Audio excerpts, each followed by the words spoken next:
Hey guys, இன்னைக்கு நம்ம பார்க்க போகிற படம் 12th ஃபைல். உண்மையாக உழைச்சோம், கஷ்டப்பட்டு போராடியும் ரெக்கக்னிஷன் கிடைக்காம இருக்கிற ஆளா நீங்கள் அப்படின்னு உங்களுக்கான படம் தாங்க 12th file. Never ever give up அப்படிங்கிற ஒரு தாரக மந்திரத்தை, தோல்வி என்பதே எனக்கு இல்லை, போராட்டமே எனது இல்லை, ரீஸ்டார்ட்னு வாழ்க்கையில் கண்டிப்பாக ஜெயிக்கலாம். ஏன்னா இது உண்மையாகவே ஜெயிச்சவரோட கதை. சரி வாங்க கதைக்குள்ளே போகலாம். மத்திய பிரதேசத்தில் அழகான சம்பல் நதி பாயிற ஊர் தாங்க சம்பல். ஆனால் இது ஒரு பெரிய கொள்ளக்கார ஊராக காட்டியிருப்பாங்க இந்த படத்தில். உண்மையை சொன்னால் இது கொள்ளக்கார ஊர் கூட தாங்க. கூகுளில் பார்த்தேங்க. சரி விடுங்க. முதல் சீனில் நம்ம ஹீரோ மனோஜ் வீட்டோட மாடியில் உட்காந்துட்டு வர +2 எக்ஸாமுக்கு பிட் ரெடி பண்ணிட்டு இருப்பாருங்க. நானும் முதல்ல படிக்கிறேன்னு தான் நினச்சேன். ஆனால் பயபுல எக்ஸாமுக்கு பிட் ரெடி பண்ணிட்டு இருக்கோம். கீழே மனோஜோட தங்கைக்கு பாடம் சொல்லி கொடுத்துட்டு இருப்பாரு அவங்க அப்பா. டெரராக ஒரு பாட்டி உட்காந்துட்டு இருப்பாங்க. அவங்க அண்ணனும் அவங்க அம்மாவும் மாடுகளை குளிப்பாட்டிட்டு இருப்பாங்க. திடீர்னு அங்கே வந்த போஸ்ட்மேன் கையில் அவங்க அப்பாவோட சஸ்பென்ஷன் ஆர்டரோட வருவாருங்க. இதை பார்த்து அந்த பாட்டி போஸ்ட்மேன் கையை பிடிச்சிட்டு, பேராண்டி தாத்தாவோட துப்பாக்கி எடுத்துட்டு வாடா, இவன் மண்டையை பொழந்துடலாம் அப்படின்னு சொல்லுவாங்க. ஆக்சுவலாக நம்ம ஹீரோ மனோஜ், அவர் அப்பா இருக்கார் இல்லைங்க, அவர் ஒரு நேர்மையான அரசு அதிகாரி. மேலதிகாரி ஏதோ கையெழுத்து போடுன்னு சொல்ல இவர் போட முடியாதுன்னு சொல்லிடுவாருங்க. அவர் ஏதோ பேசி அவர் கோவப்பட்டு செருப்பெடுத்து ஒரு தடவை 2 தடவை அடிச்சிடுவாருங்க. அதனால தான் இவருக்கு சஸ்பென்ஷன் ஆர்டர் வந்திருக்கும். தோல்வி என்பதே எனக்கு இல்லை, போராட்டமே எனது இல்லை அப்படிங்கிற தாரக மந்திரத்தை இவர் தான் குடும்பத்துக்கு சொல்லி கொடுத்துருப்பார். அப்பேற்பட்ட நேர்மையான அதிகாரிங்க. எப்படி தான் தெரிஞ்சதோ திடீர்னு போலீஸ் வந்துடுறாங்க. போலீஸ் உதவியோட வீட்டு வாசலில் அந்த ஆர்டர் காப்பியை ஒட்டிட்டு போயிடுறாங்க. அடுத்த சீனில் 12th எக்ஸாம் வந்துருங்க. எல்லாரும் கொஷின் பேப்பருக்கு பிட்டோட ரெடியாக உட்காந்துட்டு இருப்பாங்க. அப்போ வருவார் பாருங்க நம்ம வாத்தி. இங்கே தான் செம்ம ஃபன்னுங்க. பிட்டு கொடுத்தாலுமே அந்த பிட்டை பார்த்து காப்பி அடிச்சு நீங்கள் எக்ஸாம் எழுதி பாஸ் பண்ண மாட்டேங்கிறீங்க, அதனால இந்த தடவை நானே ஆன்சரை போர்டை எழுதி போட்டுடுறேன் அப்படின்னு சொல்லுவாருங்க. வாத்தியார் ஆன்சரை போர்டில் எழுதி போட்டுட்ருக்க கரெக்டாக கிளாஸ் ரூம்குள்ளே என்ட்ரி ஆவாருங்க. அந்த ஊருக்கு புதுசாக வந்த டிஎஸ்பி துஷ்யந்த். இங்கே என்ன நடக்குதுன்னு கேட்பாருங்க. இதெல்லாம் இங்கே சகஜம்தான் அப்படின்னு அங்கே வந்த ஹெட் மாஸ்டர் அவரை கூப்பிட்டுட்டு அவர் ரூமுக்கு போயிடுவாருங்க. பாருங்க, இந்த ஸ்கூல் தலைவரோட ஸ்கூல். கொள்ளைக்காரர்களோட பசங்க தான் இங்கே அதிகமாக படிக்கிறாங்க. ஃபெயில் பண்ணி விட்டோம்னா பெரிய பிரச்சனை ஆகிடும். இந்த பணத்தை வாங்கிக்கோங்க, கண்டுக்காதீங்கன்னு சொல்லுவார். நேர்மையான அந்த டிஎஸ்பி அந்த பாக்ஸை ஓப்பன் பண்ணி இருக்கிற பணத்தை எடுத்து வச்சு அவரோட அசிஸ்டண்ட்டை கூப்பிட்டு ஃபோட்டோ எடுங்கன்னு சொல்லி ஹெட் மாஸ்டரை அரெஸ்ட் பண்ணி கூட்டிகிட்டு போயிடுவாருங்க. மொத்த கிளாஸும் ஃபெயில் ஆகிடும் அந்த வருஷம். நம்ம ஹீரோ +2ல் பாஸ் பண்ணி ஆஃபீஸ் பாய் வேலைக்கு போகலாம் அப்படிங்கிற கனவோடு இருப்பாருங்க. அதில் மண்ணள்ளி போயிடுவார் நம்ம டிஎஸ்பி. ஆல்ரெடி வீட்டில் வேற ரொம்ப வறுமை, இவர் வேற இப்படி பண்ணிட்டு போயிடுவார். நம்மால் செம்ம டென்ஷன் ஆகிடுவாங்க. இந்த சீனில் தான் 12th ஃபைல் அப்படின்னு போட்டு கிளாஸாக இந்த படத்தை ஆரம்பிப்பாங்க. அடுத்த சீனில் இவங்க அப்பா இவனுங்களை நான் ஹைகோர்ட்டில் பார்த்துக்கிறேன் அப்படின்னு வீட்டிலேருந்து கிளம்பிட்டு இருப்பார். வந்த வேலையோடு தான் வருவேன், போராடியே தீருவேன் அப்படின்னு கிளம்பி போயிடுவாருங்க. வறுமையில் வாடிட்டு இருக்க அந்த குடும்பம் அப்போ அவங்க பாட்டி பென்ஷன் பணத்தை கொடுக்க மாட்டேன் அப்படின்னு ரொம்ப ஸ்ட்ரிக்டாக சொல்லிடுவாங்க. ஒரு நாள் திடீர்னு 2 பசங்க ஓடி வந்து, கண்ணு மூடுங்கம்மா, நான் உங்களுக்கு ஒன்று காட்டணும், சஸ்பென்ஸ் அப்படின்னு சொல்லுவாங்க. கண்ணை திறந்து பார்த்தா கை நிறைய பணம். அவங்க அம்மா எப்படிடா வந்துச்சு அப்படின்னு சந்தேகப்பட்டு கேட்க, ஆட்டோ ரிக்ஷா ஓட்டுறோமா, அவன் டிரைவர், நான் கண்டக்டர் அப்படின்னு மனோஜ் சொல்லுவாங்க. எப்படியோ இனியாவது சந்தோஷமா இருக்கலாங்கிற எண்ணத்தோட இவங்க ஆட்டோ ரிக்ஷா ஓட்டிட்டு இருப்பாங்க. அதுலேயும் வச்சாரு பாருங்க ஆப்பு நம்ம கடவுள். ஊர் தலைவரோட பஸ் டிரான்ஸ்போர்ட்டில் இருக்கிற பஸ் கண்டக்டர், இதுக்கு மேலெல்லாம் இந்த வண்டி ஓட்டக்கூடாது, இதுக்கப்புறம் நாங்கள் தான் ஓட்டுவோம், இது உனக்கு தெரியாதா, ஊருக்கு நீ புதுசாக என்ன அப்படின்னு கேட்பாருங்க. கொஞ்சம் ரஃப் அண்ட் டஃபாக பேசிடுவாருங்க. நம்ம மனோஜோட அண்ணன் கொஞ்சம் டென்ஷன் ஆகிடுவார். ஆல்ரெடி அவங்க அப்பா 2 அடி அடிச்சிருக்காருல, அதை மனசில் நினச்சிட்டு இவரும் அந்த கண்டக்டரை செருப்பு எடுத்து 2 வீசு வீசுவாருங்க. அவ்வளோதாங்க. அடுத்த சீன்லேயே 2 பேரும் போலீஸில் எல்லாம் கட்டிட்டு இருப்பாங்க. வண்டியவும் பிடிச்சி வச்சுக்குவாங்க. கோவமான மனோஜ் இன்ஸ்பெக்டரை பிடிச்சி தள்ளி விட்டுட்டு, எங்கள் தாத்தாவோட துப்பாக்கி மட்டும் இப்போ இருந்துச்சுன்னா உன் தலை தெரிச்சிடும் அப்படின்னு சொல்லுவாங்க. அப்படியா, அப்படித்தான் பண்ணேன், போய் உன் தாத்தாவோட துப்பாக்கி எடுத்துட்டு வா, வந்து என்ன சுடு, ஒன்னா நீ என்ன சுடணும், இல்லாட்டி நான் அவங்க அண்ணனை சுட்டுடுவேன் இன்னைக்கு நைட்டுக்குள்ள அப்படின்னு சொல்லிட்டு அவனை துரத்தி விட்டுருவாங்க. தெரிச்சுட்டு ஓடி வருவார் நம்மால் ஸ்டேஷன்லேருந்து. என்ன பண்ணுறதுன்னு தெரியாது. பார்த்தா டிஎஸ்பி வீட்டுக்கு போயிருப்பார். கார்ட்ஸ் உள்ள அலோவ் பண்ண மாட்டாங்க. அதனால் வெளியே இருந்து கத்துன்னு கத்துவான். சத்தத்தை கேட்டு வந்துடுவார் டிஎஸ்பி. எதுவாக இருந்தாலும் நாளைக்கு பேசிக்கலான்னு சொல்லுவாருங்க. ஆனால் இவன் இப்போ பார்த்தே ஆகணும், எங்கள் அண்ணனோட நிலைமை இப்படி இருக்குன்னு சொல்லுவான். இதை கேட்ட டிஎஸ்பி கீழே வந்து சிறுவா ஸ்டேஷன் போகலான்னு கூட்டிகிட்டு வந்துடுவாருங்க. போலீஸ் ஸ்டேஷனுக்கு வந்த டிஎஸ்பி கம்ப்ளைண்ட் கொடுத்தவரை விசாரிக்கிறதுக்கு கையில் லத்தி எடுப்பாருங்க. அவ்வளோதாங்க, அவன் ஓடிடுவா. இவரும் இன்ஸ்பெக்டரை கண்டிப்பார், இவங்களையும் போக சொல்லிடுவார். இவங்க 2 பேரும் கிளம்பி போயிட்டுருப்பாங்க. டிஎஸ்பி ஸ்டேஷன்லேருந்து வீட்டுக்கு போகிற வழியில் இவங்க 2 பேரும் நடந்து போகிறத பார்ப்பார். வாங்க வண்டியில் ஏறிக்கவங்கன்னு சொல்லி இவங்களை ஏற்றிக்குவாருங்க. இந்த ஒரு 5 மினிட்ஸ் தாங்க இந்த படத்தில் ரொம்ப இம்பார்ட்டண்டான இடம். 2 பேரையும் வீட்டில் கொண்டு போய் விட்ற கேப்பில் நான் உங்ககிட்ட ஒன்று கேட்கலாமான்னு 2-3 கேள்வி கேட்டுருவாருங்க நம்ம மனோஜ். நான் உங்களை மாதிரி யாருன்னா நம்ம என்ன பண்ணணும் அப்படின்னு கேட்க டிஎஸ்பி சொல்லுவார், வாழ்க்கை இனிமேல் பிட் அடிக்காதுன்னு சொல்லுவாருங்க. இப்போ பிட் அடிக்காமல் நேர்மையாக இரு அப்படின்னு சொன்ன இந்த வார்த்தை மனோஜ் அடுத்த வருஷம் 12th பிட் அடிக்காமல் எழுத வைக்குங்க. கிளாஸ் ஃபுல்லாக பிட் அடித்து எழுதிவாங்க. ஆனால் இவர் மட்டும் பிட் அடிக்காமல் எழுதியிருப்பாருங்க. டிஎஸ்பியும் ட்ரான்ஸ்ஃபர் ஆகி போயிருப்பார். எப்படியோ கஷ்டப்பட்டு +2 முடித்த மனோஜ் பிஏ டிகிரிக்கு அப்ளை பண்ணி டிகிரி படிக்க தொடங்குவாருங்க. குடும்பத்தில் கஷ்டம்தான், மாடு எல்லாத்தையும் விற்றுருவாங்க, ரொம்ப கஷ்டப்படுவாங்க. அவங்க அப்பா போனவர் திரும்பி வந்திருக்க மாட்டார். இருந்தாலும் வைராக்கியமாக பிஏ படித்து முடிச்சிடுவாருங்க. பப்ளிக் சர்வீஸ் கமிஷன் எழுதணுமே, அப்போ தானே டிஎஸ்பி ஆக முடியும். அதை படிக்கிறதுக்கு அவங்க ஊரில் போதுமான ஃபெசிலிட்டி இல்லைங்க. அதனால் பக்கத்தில் இருக்கிற குவாலியர் கிட்டத்தட்ட 60 கிலோமீட்டர் தள்ளி இருக்குங்க. அந்த சிட்டிக்கு போய் படிக்கலாம்னு நினச்சிட்டு இருப்பாருங்க. என்ன பண்ணாலும் பணம் வேணுமே போய் படிக்கிறக்க அப்படின்னு அவர் யோசிச்சுட்டு இருக்க டைமில் தான் இந்த டெரர் பார்ட்டி கூப்பிடுவாங்க. கூப்பிட்டு அவங்க படுத்துங்கிற கட்டில் கீழே இருக்கிற ட்ரங்க் பட்டி எடுத்துக்கூடன்னு சொல்லுவாங்க. இவன் அவங்க கேஷுவலாக எடுத்து கொடுப்பாங்க.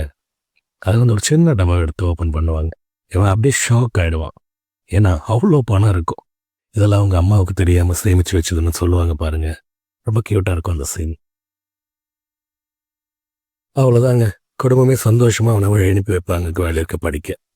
அவங்க அண்ணனுக்கு இதுதானே அவன் கேட்ட புக்குன்னு கூட தெரியாமல் ஒரு புக்கை கொண்டாந்து கொடுப்பான். அவ்வளோ அன்புங்க அவங்க ஃபேமிலியில். வந்தால் டிஎஸ்பியாக தான் வரணும் அப்படின்னு அவங்க பாட்டி சொன்ன வார்த்தை நினச்சிட்டே அப்படியே பஸ்ஸில் தூங்கிடுவாங்க. பஸ் ஏறும்போது பக்கத்தில் ஒரு லேடி குழந்தையோட உட்காந்துட்டு இருக்கும். அவன் ஜஸ்ட் செல்ஃப் இன்ட்ரோ பண்ணிக்குவான் அவனை.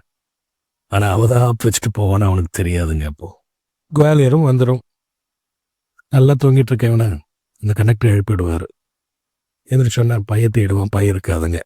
பையன் எங்கே கேட்க கண்டக்டர் அந்த லேடி போன ஸ்டாப்புக்கு முந்தின ஸ்டாப்லேயே இறங்கி போயிட்டாங்களே, பையன் எடுத்துட்டு அப்படின்னு சொல்ல அப்படியே ஷாக் ஆகிடுவான். பை போச்சா என்ன பண்ணுறதுன்னு தெரியாது. அப்படியே அவன் பைத்தியம் பிடிச்ச மாதிரி பஸ் ஸ்டாண்டை சுற்றிட்டு இருப்பான். கையில் ஒன்றும் இல்லை, வெறும் புக்கு மட்டும்தான் இருக்கும். என்ன பண்ணுறதுன்னு தெரியாமல் அவன் படிக்க வந்த கோச்சிங் சென்டர் வாசலில் நைட்டெல்லாம் உட்காந்துட்டு இருப்பாங்க. காலைல கோச்சிங் சென்டர் திறக்கும் போது உள்ளே போவான். பார்த்தா கோச்சிங் சென்டரை காலி பண்ணிட்டு இருப்பாங்க. என்னங்க ஆச்சுன்னு கேட்க, அதுதான் கவர்மெண்ட் டிசிஎஸ் நிறுத்திட்டாங்களே அப்படின்னு அவர் சொல்லுவாருங்க. எனக்கு அகைன் ஷாக் மேலே ஷாக். அடி மேலே அடி, என்ன பண்ணுறதுன்னு ஒன்றுமே புரியல. பஸ் ஸ்டாண்டை சுற்றிட்டு இருப்பான். ஒரு பக்கம் பசி, ஒரு பக்கம் தன்மானம். கடைசியில் ஜெயிக்கிறது எப்பவும் பசி தானுங்க. போய் வெக்கத்தை விட்டு அந்த ஹோட்டல் கடையில் கேட்டுருவான், எனக்கு பசிக்குது, சாப்பாடு கொடுங்க, அதுக்கு பதிலாக நான் ஏதாவது வேலை செஞ்சு கழிச்சுக்கிறேன் அப்படின்னு. அந்த ஹோட்டல் முதலாளியும் போய் சாப்பிடுப்பான்னு சொல்லிடுவார். அவர் ரொம்ப கஷ்டப்பட்டு வந்தவர் போல புரிஞ்சுக்கிட்டாரு. எப்படியோ ஒரு பிளேட் சாப்பாடு கிடச்சிருங்க. இவனும் சாப்பிட ஆரம்பிச்சிடுவான். இவன் சாப்பிட்றத பக்கத்துலேருந்து ஒருத்தர் வேடிக்கை பார்த்துட்டு இருப்பான். 10 நாளாக சாடாமல் இருப்பான் போல அப்படின்னு மனசில் நினச்சிக்குவான். கடைசியில் இவன் சாப்பிட்டு முடிச்சோன்னே, சரி சொல்லுங்க நான் என்ன வேலை செய்யணும் அப்படின்னு டீசெண்டாக போய் அந்த ஓனர்கிட்ட கேட்பாங்க. நீங்கள் இருந்து கிளம்புனா மட்டும் போதுன்னு அவர் சொல்லுவார். அதுக்கு அவன் ஒத்துக்க மாட்டான். நான் ஏதாவது வேலை செஞ்சு கழிச்சே தான் தீருவேன் அப்படின்னு சொல்ல, பக்கத்தில் இருந்து பார்த்துட்டு இருந்தான் பார்த்தீங்களா, அவன் தான் கூப்பிட்டான். சரி நான் இதுக்கு பே பண்ணிடுறேன் அப்படின்னு சொல்லுவான். நீ யார் என் பில்லை கொடுக்குறக்கு அப்படின்னு அவன் கேட்பாங்க. அதுக்கு நானும் இந்த மாதிரி பிசிஎஸ் எக்ஸாம் எழுத வந்தவன் தான், போதுமா அப்படின்னு அவன் சொல்லுவான். அவர் தாங்க பாண்டே, இந்த கதைக்கு வாய்ஸ் ஓவர் கொடுக்குறவர். ஆரம்பத்துலேருந்து கடைசி வரைக்கும் அவர் தான் பேசுவார். அந்த நேரத்தில் பாண்டேவுக்கு அவங்க அப்பா கிட்ட இருந்து ஃபோன் வருங்க. தட்டு மாதிரி அந்த ஃபோன் எடுப்பார். அவங்க அப்பா அந்த சைட்லேருந்து கிளம்பிட்டியான்னு கேட்க, கிளம்பிட்டேன்னு அவன் சொல்லி ஃபோனை வைப்பாங்க. இவன் டெல்லி எதுக்கு போகிறீங்க அப்படின்னு கேட்பான். அதுக்கு பாண்டே, பிசிஎஸ் எக்ஸாம் தான் கேன்சல் பண்ணிட்டாங்கல்ல, அடுத்து யூபிஎஸ்சி தான் அப்படின்னு சொல்லுவான். ஐஏஎஸ் ஐபிஎஸ் படிக்கிறதுக்கு தான் போகிறாங்க அப்படின்னு சொல்லுவான். அப்போ மனோஜ் கேட்பான் பாருங்க ஒரு கேள்வி, அப்படின்னா என்னங்க அப்படின்னு கேட்பான். டிஎஸ்பியோட பெரிய போஸ்டா அப்படின்னு கேட்க, உண்மையாகவே அந்த பாண்டி பயங்கரமாக சிரிச்சிருவார். இது கூட தெரியாமல் இருக்கியடா நீ அப்படின்னு சொல்லி, ஒரு டிஎஸ்பி 20 வருஷம் ஆகும் ஒரு ஐபிஎஸ் ரேங்க் மார்க், புரியுதா அப்படின்னு சொல்லி கொடுப்பாங்க. இதை கேட்ட நம்மால், நானும் ஐபிஎஸ் ஆனேன், என்னையும் கூட்டிகிட்டு போங்கன்னு பாண்டே கிட்ட அடம் பிடிப்பாங்க. பாண்டிய மனசுல வேணான்னு தான் தோணும். இருந்தாலும் வாய் சொல்லிடுவா போலான்னு கூட்டிட்டு போவாங்க டெல்லிக்கு நம்ம மனோஜ். எப்படியோ பாண்டே கூட மனோஜ் டெல்லி வந்துடுவான். நேராக முகர்ஜி நகர் போவாங்க. ஏன்னா பாண்டியோட ரூம் அங்கே தாங்க இருக்கு. அது போக சிவில் சர்வீஸ் எழுதுறவங்களோட ஹப் அதுதாங்க. பிகாஸ் நூற்றுக்கணக்கான கோச்சிங் சென்டர் அங்கே இருக்கு. லட்சக்கணக்கான பேர் யூபிஎஸ்சிக்கு ட்ரை பண்ணுவாங்க வருஷம். அவங்க எல்லாரும் இருக்கிற இடம் தாங்க முகர்ஜி நகர். இதையெல்லாம் பார்த்து நம்ம மனோஜ் மிரண்டு போயிடுவான். ரூம்ல தூங்கி எந்திரிக்கிற பாண்டே மனோஜை காணாம தேடுவான். பார்த்தா அவன் பால்கனியில் உட்காந்துட்டு இருப்பான். இத்தனை பேர் மத்தியில் எப்படி நான் ஐபிஎஸ் கிளியர் பண்ணுறது, நானும் ஈஸின்னு நினச்சிட்டு தான் வந்தேன். ஆனால் இங்கே வந்து பார்த்தா என்னமோ எனக்கு நம்பிக்கை இல்லை அப்படின்னு சொல்லுவான். அண்ணா இதுக்கெல்லாம் ஒரி பண்ணாதீங்கண்ணா, இதெல்லாம் உங்களுக்கு புரிய வைக்கிறதுக்கு கௌரி அண்ணன் ஒருத்தர் இருக்காரு, அவர்கிட்ட நான் கூட்டிகிட்டு போகிறேன் அப்படின்னு பாண்டேயோட எடுபடி ஒருத்தர் இருப்பான். அவன் சொல்லுவான். உடனே கொஞ்ச நேரத்தில் மனோஜையும் பாண்டேவையும் கௌரி அண்ணன் கிட்ட கூட்டிகிட்டு போவான். கௌரி அண்ணன் இவர் ஒரு இன்ட்ரெஸ்டிங் கேரக்டர் இந்த படத்தில். இவரை பற்றி சொல்லணும்னா ரொம்ப வருஷமா யூபிஎஸ்ஸை முடிக்க ட்ரை பண்ணிட்டு இருக்கிறவர். யூபிஎஸ் எக்ஸாம்ஸோட பேசிக்ஸ் கூட தெரியாதவங்களுக்கு அழகா இதுதான் இப்படித்தான் இந்த முறையில் தான் போகணும் அப்படின்னு ஒரு பரமபதத்தை வச்சு எங்கெங்க எப்படி அடி விழும் அப்படிங்கிறத சிம்பிளாக சொல்லி கொடுப்பார். இது என்னுடைய ஃபைனல் அட்டம்ப்ட், ஐ மீன் 6th அட்டம்ப்ட். சக்ஸஸ்ஃபுல்லாக முடிச்சுட்டு வந்திருக்கேன். கண்டிப்பாக இந்த தடவை ஐபிஎஸ் ஆகிடுவேன். இந்த ஐபிஎஸ் ட்ரெஸ் இங்கே ஏன் வச்சிருக்கேன்னு தெரியுமா? தினம் தினம் இதை பார்த்து நான் செல்ஃப் மோட்டிவேட் பண்ணிக்குவேன். இப்படி சொல்லி எல்லாத்தையும் மோட்டிவேட் பண்ணிட்டு இருப்பார். அப்போ நம்மால் மனோஜ் இருக்கார் இல்லைங்க, திடீர்னு ஒரு கேள்வி கேட்பார் பாருங்க. பிரதர், நான் ரொம்ப கஷ்டப்படுறேன், என்கிட்ட எதுவுமே இல்லை, நான் எப்படி இந்த ஐபிஎஸ் கிளியர் பண்ணுறது, எனக்கு நீங்கள் தான் ஹெல்ப் பண்ணணும் அப்படின்னு கேட்பாருங்க. அதுக்கு நம்ம கௌரி அண்ணன், நானும் உன்ன மாதிரி தான் 8 வருஷம் முன்னால் இங்கே வந்து லைப்ரரி கிளீன் பண்ணி பாத்ரூம் கழுவி தான் இந்த ஸ்டேஜுக்கு வந்திருக்கேன், நீ அதுக்கு தயார்னா உனக்கு நான் சப்போர்ட் பண்ணுறேன்னு சொல்லுவார். நம்மளால் எல்லாத்துக்கும் சரி சரின்னு தான் சொல்லுவார். Because there is no option, right? எப்படியோ கௌரி அண்ணன் நம்ம மனோஜ்க்கு லைப்ரரியில் ஒரு வேலை வாங்கி கொடுத்துருவாருங்க. மனோஜ்க்கு வேலை கிடைச்சதை கொண்டாடுறதுக்கு நம்ம பாண்டே ஒரு ரூமில் ஒரு பார்ட்டி ஏற்பாடு பண்ணியிருப்பார். அப்போ தான் அவங்க அப்பாவோட ப்ரெஷரில் தான் நான் படிக்க வந்த ஐஏஎஸ். ஆக்சுவலாக எனக்கு இது பிடிச்ச வேலை கிடையாது, எனக்கு வீடியோ ஜாக்கி ஆகிறது தான் ரொம்ப பிடிக்கும் அப்படிங்கிற விஷயத்த மனோஜ் கிட்ட சொல்லுவார் பாண்டே. அதுக்கு மனோஜ், உங்கள் அப்பா கிட்ட நேரடியாக அதை பற்றி சொல்லிட வேண்டியது தானே அப்படின்னு சொல்லுவாங்க. அது என்னால் முடியாது அப்படின்னு சொல்லுவாரு. சரி, அப்பா கிட்ட சொல்லினா என்ன, அம்மா கிட்ட சொல்ல வேண்டியது தானே அப்படின்னு சொல்லுவான் மனோஜ். அதுக்கு எனக்கு அம்மா இல்லைன்னு சொல்லுவார் பாண்டே. அந்த சீன் கொஞ்சம் டச்சிங்காக இருக்குங்க. நெக்ஸ்ட் டே கௌரி அண்ணனோட ரிசல்ட் வந்துடும். கண்டிப்பாக இந்த தடவை செலக்ட் ஆகிடுங்கிற நம்பிக்கையில் இருப்பார் கௌரி அண்ணன். பட் இந்த தடவையும் ஃபெயில் ஆயிருப்பார். இந்த தடவையும் ஐபிஎஸ் கிளியர் பண்ணியிருக்க மாட்டார். கௌரி அண்ணன் ரொம்ப வெக்ஸ் ஆயிருப்பார். பக்கத்தில் தீப் மோகன் அப்படிங்கிறவரை எல்லாரும் தூக்கி வச்சு கொண்டாடிட்டு இருப்பாங்க. பார்த்தா அவர் வேற ஒரு கோச்சிங் சென்டரில் இங்கிலீஷ் மீடியமில் படித்து பாஸ் பண்ணியிருப்பார். இதை பார்த்த பாண்டே அவங்கள ஃபாலோ பண்ணிட்டு போயிடுவாங்க. ஆனால் நம்ம மனோஜ் கௌரி அண்ணன் கூடவே இருந்துருவான். நாம் நினச்சிருப்போம் இந்த கௌரி அண்ணன் அடுத்து என்ன செய்ய போகிறார் அப்படின்னு. ஆனால் ஜஸ்ட் லைக் தட் அடுத்த சீன்லேயே பார்த்தா அவர் ரீஸ்டார்ட்டுங்கிற பேரில் ஒரு டீ கடை போட்டிருப்பார். அதில் நான் ஜெயிக்கலன்னா என்ன, இங்கே எத்தனை பேர் இருக்கீங்க, உங்களை யாராவது ஜெயிக்க வச்சா போதும், அது நான் ஜெயிச்ச மாதிரி, அதனால் இங்கே எல்லாருக்கும் நான் ஃப்ரீயாக கோச்சிங் கொடுக்குறேன், குடிக்கிற டீக்கு மட்டும் நீங்கள் காசு கொடுங்க அப்படின்னு சொல்லிட்டு அவரோட புது லைஃப்பை அவர் ரீஸ்டார்ட் பண்ணுறாருங்க. சில நாள் போகுது. நம்ம மனோஜ் ப்ரிலிமினரி எக்ஸாம்ஸ் எழுதிட்டு ரிசல்ட்டுக்காக வெயிட் பண்ணிட்டு இருக்காரு. ரிசல்ட்டும் வருது. மனோஜ் ரொம்ப கான்ஃபிடென்ட்டாக இருக்கார், நம்ம கண்டிப்பாக பாஸ் ஆகிடுவோன்னு. ஆக்சுவலி ஃபர்ஸ்ட் அட்டம்ப்ட்லேயே நம்மால் ஃபெயில் ஆகிடுவார். மனசை விட்டுடுவார் நம்ம ஹீரோ. ஆனாலும் இந்த இடத்துலையும் கௌரி அண்ணன் தான் மோட்டிவேட் பண்ணுவார். You can, you will, restart from ஜீரோன்னு சொல்லுவார். நம்ம மனோஜ் திருப்பி எக்ஸாமுக்கு ப்ரிப்பேர் பண்ணுவார். அப்படியே கௌரி அண்ணன் கடையில் டீ பாய் வேலையும் பார்த்துட்டே இருப்பார். அப்படி ஒரு நாள் பக்கத்தில் இருக்கிற இன்னொரு கோச்சிங் சென்டருக்கு டீ கொடுக்க போவான் மனோஜ். அங்கே பார்த்தா யூபிஎஸ் கிளியர் பண்ண தீப் மோகன் இருப்பார். எல்லாத்துக்கும் லக்ஷர் கொடுத்துட்டு இருப்பார். ஹே டீ பாய், எல்லாருக்கும் டீ கொடுப்பா அப்படின்னு மனோஜை பார்த்து சொல்லுவார்.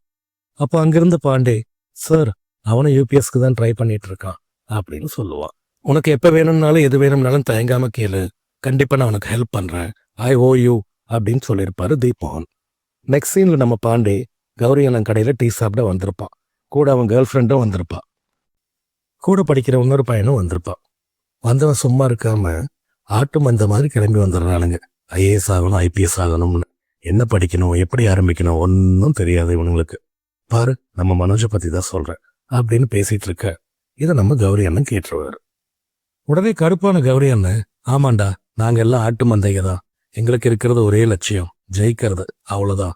ஏன்னா எங்ககிட்ட பணம் கிடையாது, பணம் இருந்தால் மட்டும்தான் ஜெயிக்க முடியுமா என்ன, நாங்களும் ஜெயிச்சு காட்டுவோம், இந்த ஆட்டு மந்தையில் ஒரு ஆடு ஜெயிச்சா போதும், அது எங்களுக்கு பெருமைடா அப்படின்னு செம்ம டென்ஷன் ஆகிடுவார். இப்படியே கொஞ்ச நாள் போக செகண்ட் அட்டம்ப்ட் எழுதின மனோஜ் இந்த தடவை ப்ரிலிமினரி கிளியர் பண்ணிடுவார்.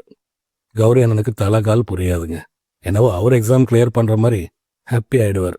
இவனை கட்டி பிடிச்ச இன்னும் பெட்டரான கோச்சிங் சென்டரில் நீ ஜாயின் பண்ணுற, மெயின்ஸை கிளியர் பண்ணுற அப்படின்னு சொல்லுவார். இவனும் கையில் காசு கொஞ்சம் எடுத்துகிட்டு பக்கத்தில் இருக்கிற ஒரு நல்ல கோச்சிங் சென்டருக்கு போவாங்க. முகர்ஜி நகரில் இருக்கிற கோச்சிங் சென்டரில் ஃபேமஸான ஒரு கோச்சிங் சென்டரில் இவன் நிறைய டிஸ்கவுண்ட் எனக்கு கொடுங்க, என்கிட்ட இவ்வளோ காசு தான் இருக்குது, என்ன வேலை வேணுனாலும் பண்ணுறேன் அப்படின்னு சொல்லிட்டு அந்த கோச்சிங் சென்டர் ஓனர் பொண்ணுக்கிட்ட பேசிகிட்டு இருப்பாங்க. பின்னாடியே வேறு ஸ்டூடெண்ட் அவங்க அப்பாவோட வர்றதை பார்த்து அந்த பொண்ணு சரி இருக்கிறத கூட போய் அவனுக்கு ஹெல்ப் பண்ணு அப்படின்னு சொல்லி உள்ளே அனுப்பிடுவான். இவனும் போய் இன்னொரு பையனுக்கு ஹெல்ப் பண்ணுவான். ஆக்சுவலாக உள்ள அந்த பையன் ஃபோட்டோவை மாட்டிகிட்டு இருப்பாங்க. இவன் ஒரு ஃபோட்டோவை எடுத்து அவனுக்கு கொடுக்கும்போது பார்த்தா அது தீப் மோகன் ஃபோட்டோ. அப்படியே அதை பார்த்து ஷாக் ஆகிடுவான் மனோஜ். அந்த ஓனரோட பொண்ணுக்கிட்ட இந்த தீப் மோகன் இங்கே படிக்கவே இல்லைங்க, அவர் வேறு இடத்துல தான் படித்தார் அப்படின்னு சொல்லுவான். இந்த பொண்ணு அவனை தனியாக கூட்டிகிட்டு போய் அவருக்கு 1.5 லட்ச ரூபா பணம் கொடுத்துருக்கு, புரியுதா, இதெல்லாம் நீ தலையிடாத, போய் ஃபோட்டோவை மாற்ற வழியை பாரு அப்படின்னு சொல்லுவாள். இதை பார்த்துட்டு இருந்த அந்த பொண்ணும் அப்பாவும் சரி அப்படியே இங்கே படிச்சிருந்தா இந்த ஸ்டூடெண்ட்ஸ் ரெக்கார்ட் இருக்கும்ல அதில் காட்டுங்க அப்படின்னு கேட்பார். அதெல்லாம் பர்சனல், அதெல்லாம் காட்ட முடியாதுன்னு அந்த பொண்ணு சொல்லுவாங்க. ஸோ இவங்க ஏமாத்திர தெரிஞ்சுக்கிட்ட மனோஜ் அட்வான்ஸ் காசை திருப்பி கொடுங்கன்னு சண்டை பிடிச்சிட்டு அட்மிஷன் போட வந்தாங்க பார்த்தீங்களா, அவங்களே அட்மிஷன் போட விடாமல் வெளியே கூப்பிட்டு கிளம்பிடுவான். அப்போ அந்த பொண்ணு நீங்கள் எங்கே ப்ரிலிம்ஸ்க்கு கோச்சிங் எடுத்தீங்கன்னு கேட்க, இல்லைங்க நம்மளதெல்லாம் செல்ஃப் ஸ்டடி தான், ரெஃபரன்ஸ் வேணும்னா பக்கத்தில் இருக்க லைப்ரரியில் எடுத்துக்குவேன், நான் எப்போ அங்கே தான் இருப்பேன் அப்படின்னு சொல்லுவான் மனோஜ். ஒரு நாள் ஸ்ரத்தா அந்த லைப்ரரிக்கு வருவாங்க. அந்த டைமில் நம்ம மனோஜ் ஏரோநாட்டிக்கல் இன்ஜினியரிங் புக்கை கையில் வச்சுட்ருக்க, சொல்லவே இல்லை, அதனால தான் ப்ரிலிம்ஸ் நீங்கள் ஈஸியாக பாஸ் பண்ண முடிஞ்சது அப்படின்னு சொல்ல, இவன் ஆமான்னு சொல்ல மாட்டான், இல்லைன்னு சொல்ல மாட்டான். ஏன்னா ஸ்ரத்தாவை மனோஜுக்கு ரொம்ப பிடிச்சிருக்கும். ஹே ஸ்ரத்தா, ஓட சர்ப்ரைஸ், உங்களை நான் இங்கே எதிர்பார்க்கல அப்படின்ட்டு நம்ம மனோஜ் சொல்ல, ஸ்ரதா சொல்லுவாங்க, அப்பா இங்கே ஒரு கோச்சிங் சென்டரில் சேர்த்து விட்டுட்டு மிசோரி கிளம்பி போயிட்டாரு, நான் இப்போ இங்கே தனியாக தான் இருக்கேன் அப்படின்னு சொல்லுவாங்க. அடுத்த சீனில் பார்த்தீங்கன்னா அதே கோச்சிங் சென்டரில் நம்மளும் ஜாயின் பண்ணிடுவார். ஒரு நாள் அந்த கோச்சிங் சென்டரில் வச்ச ஒரு எஸ்ஏ காம்படிஷனில் மனோஜ் நல்லா பர்ஃபார்ம் பண்ணியிருப்பார். அதுக்காக மனோஜ்க்கு 2 சாக்லேட் கொடுப்பாரு அந்த டீச்சர். ஆப்வியஸ்லி 2 ஸ்ரத்தாவுக்கே கொடுத்துருவான். ஸ்ரத்தாவும் மனோஜும் அதுக்கப்புறம் நல்ல ஃப்ரெண்ட்ஸாக இருப்பாங்க, எப்போவுமே ஒன்றா இருப்பாங்க. அந்த டீச்சர் இன்னொரு நாள் ராக்கெட் சயின்ஸ் பற்றி ஒரு டாபிக் வைக்கிறார். யாராவது இதை பற்றி பேசுங்க அப்படின்னு சொல்லும்போது எல்லோரும் அமைதியாக இருக்காங்க. நம்ம ஸ்ரத்தா மட்டும் எந்திரிச்சு, சார் மனோஜ் இன்ஜினியர் தான், அவனுக்கு இதை பற்றி நல்லா தெரியும் அப்படின்னு சொல்லுவாள். ஆனால் டீச்சர், நீ பிஏ ஸ்டூடெண்ட் தானே, ஆம் ஐ ஜட்ஜ் ராங் அப்படின்னு கேட்பார். ஸோ நேச்சுரலி பொண்ணுங்க தானே, உடனே மனோஜ் நம்மக்கிட்ட போய் சொல்லிட்டான் அப்படின்னு மூஞ்சி தூக்கி வச்சுக்குவா. கொஞ்சம் லைட்டாக கண்ணும் கலங்கியிருக்கும். அதுக்கப்புறம் பெருசாக ஸ்ரத்தா கூட மனோஜ் பேசின மாதிரி தெரியல. அடுத்த சீனில் பார்த்தீங்கன்னா இந்த லைப்ரரியோட ஓனர் மனோஜை கூப்பிட்டு, பழைய புக்ஸ் அண்ட் பேப்பர்ஸை இடைக்கி போட்ட காசு போன வருஷத்தோட இந்த வருஷம் கம்மியாக இருக்குது, ஏன் அப்படின்னு கேட்பார். அப்படி கேட்டால் பரவாயில்லைங்க, ஜஸ்ட் லைக் தட், திருடினியா, படிக்கும்போது திருடி பழகிட்டியா, ஐஏஎஸ் ஐபிஎஸ் ஆனால் எவ்வளோ திருடுவேன் அப்படின்னு விசாரிக்காமையே அவங்ககிட்ட பேசிடுவாங்க. அப்பா போல தானே புள்ள, உடனே டென்ஷன் ஆகிடுவான், உடனே செருப்படுத்து அடிக்க போயிடுவான். பட் அடிக்க மாட்டான். ஏழைனாலே உங்களுக்கெல்லாம் எப்போவுமே இலக்காரமாக இருக்குல்ல அப்படின்னு சொல்லிட்டு வேலையும் வேண்டாம் ஒன்றும் வேணான்ட்டு அங்கேருந்து போயிடுவான்.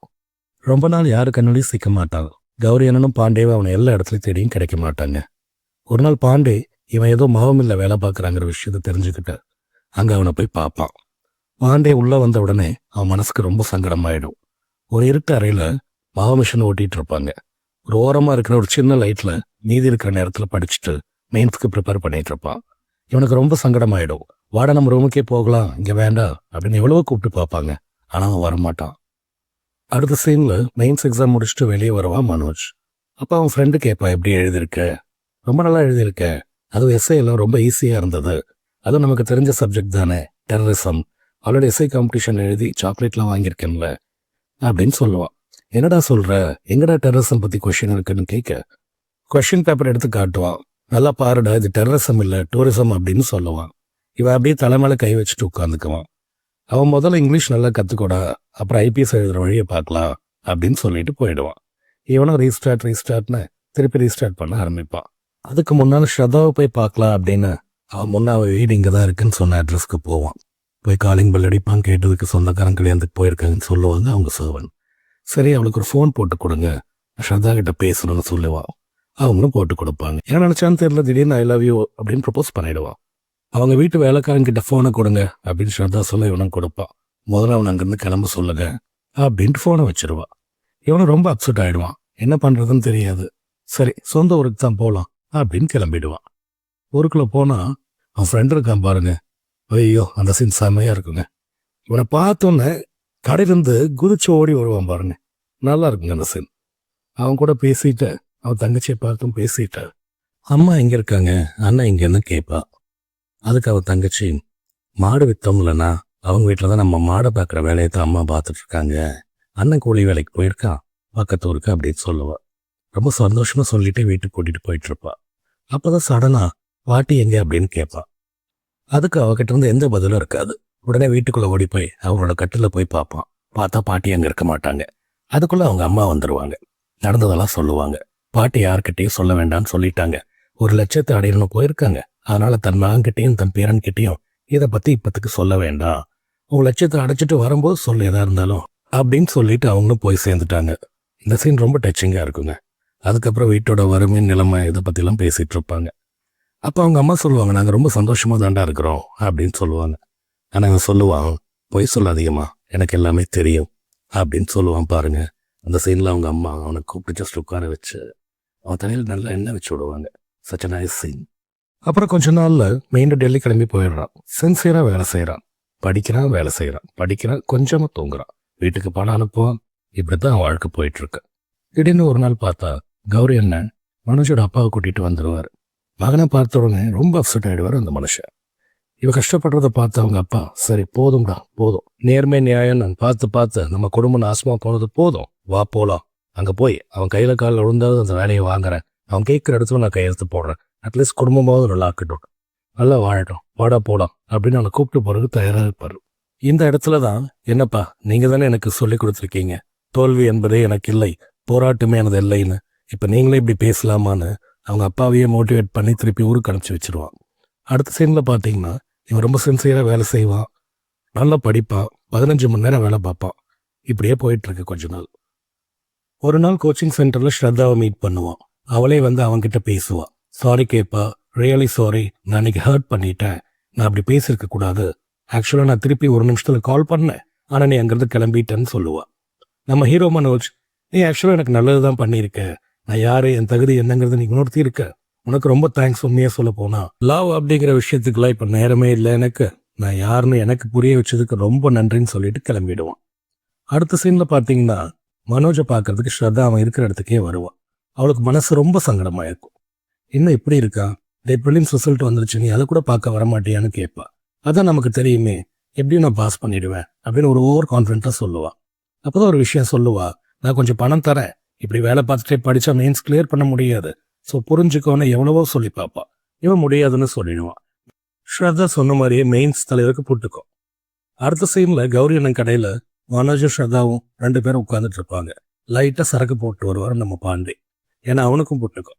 என்ன நினைச்சாலும் தெரியல, இவன் மட்டும் மிசோரம்ல இருந்து வராம இருந்திருந்தா நீ கண்டிப்பா பாஸ் பண்ணிருப்ப, இவளுக்கு ஜெயிக்கிற வரைக்கும் தான் கூட இருப்பாளுங்க, தோத்தா விட்டுட்டு போயிடுவாளுங்க, பாரு என் ஆள் என்னை விட்டுட்டு போயிட்டா, அவ ஆள் போன விரக்தியில சொல்லிட்டு இருப்பான். ஸ்ரத்தாவுக்கு ரொம்ப சங்கடமாயிடும். உடனே அங்கிருந்து கிளம்பி நடக்க ஆரம்பிச்சிருவா. இவனும் பின்னாலேயே துரத்திட்டு போவான். போய் ஸ்ரத்தா அவன் ஏதோ உலகம் தண்ணியில, நீ கண்டுக்காத, அதெல்லாம் கேட்டுக்காத அப்படின்னு சொல்லுவான். அப்போ சொல்லுவா பாருக்கு ஸ்ரத்தா, அன்னைக்கு நீ என்ன சொன்ன எனக்கு போன்ல பேசும்போது, நீ மட்டும் என் கூட இருந்தா இந்த உலகத்தையே திருப்பி போடுவேன்னு சொன்னல, ஓ நான் உன் கூட இருக்கேன், போய் திருப்பி போடுன்னு சொல்லுவா. நம்ம ஆளுக்கு பாருங்க அப்படி ஜிவ்வுன்னு ஆயிடும். அவளை விட்டுட்டு அங்கிருந்து அப்படியே ஓட ஆரம்பிப்பான். ஓடுவான் ஓடுவான் ஓடிட்டே இருப்பான். எங்கடா ஓடுறான்னு பார்த்தா நேரா தீப் மோகனை பார்க்க போயிருப்பான். ஒரு 10 மினிட்ஸ் கொடுங்க சார், ஐ ஓ யூ அப்படின்னு சொன்னீங்களான்னு அன்னைக்கு, சரி வா அப்படின்னு அவர் உள்ள கூட்டிட்டு போவார். மனுஷன் ஃபுல் பிஸியா இருப்பாரு. இவனுக்காக 10 நிமிஷம் அலோகேட் பண்ணுவார். இவனை உள்ள கூட்டிட்டு போய் உட்கார வச்சு என்னன்னு சொல்லுன்னு கேட்பாரு. மனோஜ் சொல்லுவான், சார் ப்ரிலிமினரி ஈஸியா பாஸ் பண்ணிடுறேன், ஆனா மெயின்ஸ்ல கோட்டை விட்டுறேன், எங்க தப்பு நடக்குதுன்னு தெரியணும் சார், அதுக்காக உங்ககிட்ட வந்திருக்கேன் அப்படின்னு சொல்லுவான். தீப்மோகன் சொல்லுவாரு, 3 மணி நேரம் 20 கொஸ்டின், ஒரு கொஸ்டினுக்கு 9 நிமிஷம் தான் டைம், அதுக்குள்ள அனலைஸ் பண்ணி அதை எழுதணும், மினிமம் 200 வேர்ட்ஸ், உன்னால எழுத முடியுமான்னு கேட்பேன். அதெல்லாம் எழுதிடுவேன் சார்னு ரொம்ப கான்ஃபிடென்ட்டா சொல்லுவான். அப்படியா, சரி பேப்பர் பேனா அவன் கையில கொடுத்துட்டு, உன் பேர் என்ன, மனோஜ்னே சொல்லுவான். இதுதான் டாபிக், மனோஜ் தான் டாபிக், இந்த டாபிக்ல 9 நிமிஷம் டைம், 200 வேர்ட்ஸ் எழுதணும், சரியா அப்படின்னு போயிடுவார். அங்கிருந்து என்னென்னவோ ட்ரை பண்ணுவான் மனோஜ், ஆனா அவனால முடியாது. என்னடா ரொம்ப ஈஸியான டாபிக், இது கூட நம்மளை பற்றி நம்ம எழுத முடியலையே, ரொம்ப ஆதங்கமாக ஆகிடும் அவனுக்கு. 90 வேர்ட்ஸ் கூட எழுதியிருக்க மாட்டான். எடுத்து பார்த்தா 90 வேர்ட்ஸ் தான் எழுதியிருப்பான். சரி கிளம்பு, உன்னால் ஐபிஎஸ் ஆக முடியாதுன்னு சொல்லி அனுப்பிச்சிடுவார். அடுத்த நாள் பார்த்தா கௌரி எனக்கு கடுப்பில் இருப்பார். அவன் யாரா சொல்கிறது மெயின்ஸ் கிளியர் பண்ண முடியாதுன்னு. இனிமேல் நீ எந்த வேலையும் செய்யக்கூடாது, படிக்கிறது மட்டும்தான் உன் வேலை, ஏறவங்களும் தான் நீ இருக்கணும், படிக்கிறது தான் உன் வேலை, வேறு எந்த வேலையும் கிடையாது, உன் வீட்டுக்கு நான் பணம் அனுப்பிச்சிட்றேன், நீ ஐஏஎஸ் ஆனதுக்கப்புறம் முதல் மாதம் சம்பளத்தில் எனக்கு டபுளாக கொடுறான்னு சொல்லிட்டு ஜம்முன்னு இவனை ரூம் ரெடி பண்ணி அவனுக்கு கொடுத்துருவான். ஃபர்ஸ்ட் டைம் இவனுக்கு ரீடிங் டேபிள் கிடைக்கும். இவனை சின்சியராக படிக்க ஆரம்பிச்சிடுவான். ஒரு நாள் படிச்சுட்டு அந்த மேஜையிலேயே தூங்கிடுவான். அந்த நேரத்தில் ஸ்ரத்தா அங்கே வருவா. அவனை எழுப்பி ஒரு ஸ்டாப் வாட்ச் கையில் கொடுப்பான். 8:45 செகண்ட் ஃபிக்ஸ் பண்ணிடுவான். எந்த கொஸ்டினாக இருந்தாலும் 8:45 செகண்டில் நீ எழுதி முடிக்கணும். ஆஸ் யூஷுவல் போகும்போது ஒரு ஹக் கொடுத்துட்டு போவான். என்ன பண்ணாலும் நம்மளை போல ஆளுகளுக்கு அதுதானே மோட்டிவேஷன். ஸ்ரத்தா அவளோட பிசிஎஸ் மெயின்ஸ் எக்ஸாமுக்கு வேண்டி மிசோரம் கிளம்பி போயிடுவான். இவனும் சின்சியராக படிச்சுட்டு இருப்பான். ஒரு நாள் ஸ்ட்ரீட் லைட்டில் உட்காந்து படிச்சுட்டு இருப்பான். பாண்டேயோட எடுபடி குடுகுடுன்னு ஓடி வருவான். ஸ்ரத்தா கிட்ட இருந்து கால் வந்திருக்கு, அவன் டெப்டி கலெக்டர் ஆகிட்டாங்களாமா. உடனே ஓடி போய் ஃபோனை பேசுவான். அடுத்த நாள் மெயின்ஸ் எக்ஸாம் நல்லபடியாக எழுதி முடிப்பான். ரிசல்ட் வந்துடும். இவன் பாஸ் ஆகிடுவான். எப்பவும் போல பாண்டே ஃபெயில் ஆகிடுவான். கடைசி அட்டன் போனதுனால பாண்டேயோட அப்பா அவனை கண்ணாமலாம் திட்டிட்டு இருப்பார். அந்த நேரத்தில் இவன் பாஸ் ஆன விஷயத்த வீட்டில் இருக்கிறவங்களுக்கும் ஸ்ரத்தாக்கும் சொல்றதுக்கு ஃபோனை கேட்பான். அப்போ கடுப்பில் இருந்த பாண்டே, உனக்கு உன் காரியம் ஆனா போதும், உன் லவர்கிட்ட பேசினா போதும், எனக்கு என்ன ஆனா என்ன, இந்த அளவுக்கு வர்றதுக்கு நான் தான் காரணம், உன்னை அங்கிருந்து கூட்டிட்டு வந்ததே நான் தான் அப்படின்னு பேசிட்டு இருப்பான். கடுப்பான மனோஜ், உனக்கு கோபமா இருந்தா உங்க அப்பா கிட்ட காட்டு, என்கிட்ட காட்டாதன்னு சொல்லிட்டு அங்கிருந்து போயிடுவான். அங்கிருந்து டெலிஃபோன் பூத்துல இருந்து முதல்ல கிராமத்துக்கு ஃபோன் பண்ணி விஷயத்த சொல்லிட்டு ஸ்ரத்தாவுக்கு ஃபோன் பண்ணுவான். எப்படியோ மெயின்ஸ் கிளியர் பண்ணியாச்சு, என்னோட ஃபைனல் என்ட்ரி அன்னைக்கு நீ என் கூட இருக்கணும்னு கேட்டுக்குவான். அதுக்கு ஸ்ரத்தா, அது என்னால் முடியாது, யாரோ கால் பண்ணி எங்கள் அப்பா கிட்ட நம்ம பெட் ஷேர் பண்ணுறோன்னு சொல்லியிருக்காங்க. இதை கேட்டு அப்செட் ஆன மனோஜ் உடனே பாண்டேக்கு ஃபோன் பண்ணுவான். ஆனால் அதை ஒரு போலீஸ்காரர் எடுப்பார். கேட்டா ஏதோ பப்ளிக் நியூசன்ஸ் பண்ணிட்டான் அப்படின்னு சொல்லி அரெஸ்ட் பண்ணி வச்சிருப்பார். இவன் நேராக போலீஸ் ஸ்டேஷன் போவான். இருக்கிற எல்லா லா பாயிண்ட்டும் வச்சு விளாசுவான். அங்கேருந்து உயரதிகாரி எதுக்கடா நமக்கு வம்புன்னு பாண்டேவை ரிலீஸ் பண்ணிடுவார்.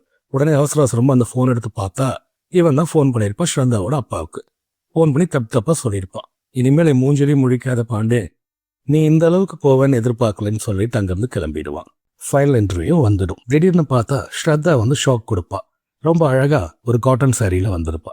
டெப்டி கலெக்டர்ல நம்ம மனோஜ் ஆச்சரியமா பார்ப்பான்.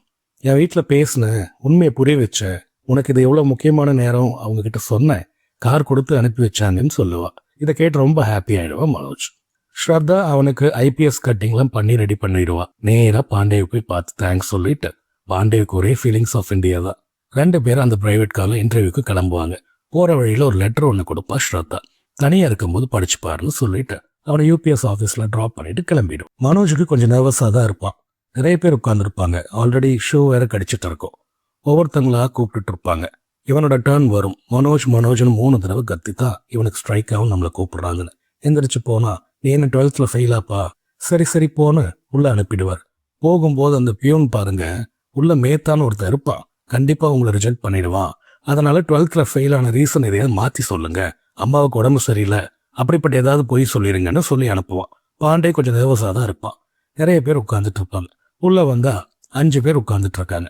அது மேத்தா சென்டரா உட்காந்துட்டு இருப்பாரு. உட்கார்றான், பேச ஆரம்பிக்கிறான். முதல் கேள்வி, ஏன் 12th ஃபெயில்னு கேட்குறாங்க. ஷூவையே பார்த்துட்டு உட்காந்துட்டு இருக்கான். எப்படியோ கூப்பிடுறது கேட்டு, ஆமா சார் நான் 12th ஃபெயிலு, ஏன்னா துஷ்யந்த்ங்கிற டிஎஸ்பி வந்து எல்லாத்தையும் டோட்டலாக ஃபெயில் பண்ண வச்சுட்டாருன்னு சொல்லுவான். ரீசன் ஃபார் த ஆக்ஷன் கேட்கும்போது பிட் அடிச்சதுதான் சார் காரணம்னு சொல்லுவான். இதை கேட்ட மேத்தா டென்ஷன் ஆகி, சரி நீங்க கிளம்பலான்னு சொல்லிடுவார். மனோஜ் வெளியே போக போக ஒரு மேடம் கூப்பிடுவாங்க. நீங்க ஒரு 10 minutes வெளியே வெயிட் பண்ணுங்க, நாங்க கூப்பிடுறோன்னு சொல்லுவாங்க. வெளியே வந்த இவன் அந்த ஷூவை கழட்டிட்டு கோட்டை கழட்டிட்டு அப்பாடான்னு கோட்டை பார்க்கும்போது அதுல ஒரு லெட்டர் இருக்கும். அதுதான் ஸ்ரத்தா எழுதின ப்ரொபோசல் லெட்டர். நீ ஐபிஎஸ் ஆகுறியோ இல்ல மாவு மிஷன்ல வேலை பார்க்குறியோ எனக்கு கவலை இல்லை, என்ன கல்யாணம் பண்ணிக்கிறியான்னு கேட்டிருப்பான். இவனுக்கு அப்படியே ஃபுல் எனர்ஜி ஆயிடும்.